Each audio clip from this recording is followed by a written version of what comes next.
அஸ்ஸலாமு அலைக்கும், welcome to coir forms. அதாவது இன்னைக்கு காலையில் நம்ம இந்த குதிரையை சேல்ஸ் போட்டிருந்தோம், ஃப்ரீயாக கொடுக்குறதா சொல்லி போட்டிருந்தோம். அண்ணன் வந்து கமிலேருந்து வந்திருக்காங்க. காலையில் போட்ட உடனே 2வது ஃபோனை வந்து அடித்தாங்க. கமிலேருந்து வண்டியை கொண்டு வந்தாங்க, டாடா ஏசி கொண்டு வந்து ஏற்ற வந்திருக்காங்க. அவங்கள்ட்ட ஏதாவது நம்ம வந்து அவங்க என்னங்க கேட்போம். ஆனால் குதிரை உங்களுக்கு பிடிச்சிருக்கு. ஃபஸ்ட் டைம் இதை வளர்க்கிங்களா? நம்ம ஃபஸ்ட் டைம் வளர்க்குறோம். பரவாயில்ல. வந்தோடனே நான் கால் பண்ணோடனே அண்ணன் உடனே கால் எடுத்துட்டாங்க. எடுத்தோடனே எல்லா டீட்டெயிலும் சொல்லிட்டாங்க. அதே மாதிரி சொன்னோடனே கன்ஃபார்ம் எடுத்துக்கிறேன்னு சொன்னோடனே தாராளமாக மெதுவாக வாங்க, ஒன்றும் அவசரம் வந்துட்டு இப்போ அங்கேருந்து உண்மை தெரியுமே சொல்லி தான் கொடுத்துருக்கோம், எந்த எதுவுமே சொல்லலை. இல்லை பொய்யெல்லாம் நல்லா கண் எல்லாமே சொல்லிட்டாங்க. அதை வச்சு தான் எடுத்துப்போம். சரி, நம்ம இந்த குதிரை அவங்களுக்கு நம்ம சந்தோஷமாக கொடுத்துருவோம். ஆனால் உங்கள் பிள்ளை எப்படி பார்ப்பீங்க? கண்டிப்பாக அந்த மாதிரி பார்த்துக்கோங்க.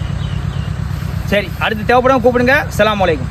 வாழ்கிறவன் கூட ஒரு கொள்கை லட்சியத்தோடு வாழ்கிறான். கடுமையாக ஒரு வண்டியை இழுத்துக் கொண்டு ஒரு இஸ்லாமியன் தெருவிலே செல்லும் பொழுது அவன் குறித்து நான் பெருமைப்படுவேன். இன்னொருவனுடைய உழைப்பை உறிஞ்சி தின்னாமல், இன்னொருவனுடைய உடல் நலத்தை கெடுத்து வாழாமல், இன்னொரு அயோக்கியத்தனமான செயல்கள் செய்யாமல் உழைத்து வாழுகிற ஒரு தெருவிலே செல்கிற ஒரு மாவீரனை பார்ப்பது போல் இறங்கி அவனுக்கு சலாம் சொல்லி அவன் கைகளை முத்தமிட்டு விட்டு செல்வேன். எங்க ரோட்ல என்ன பார்க்கும்போது ஒரு ரோட்ல கடுமை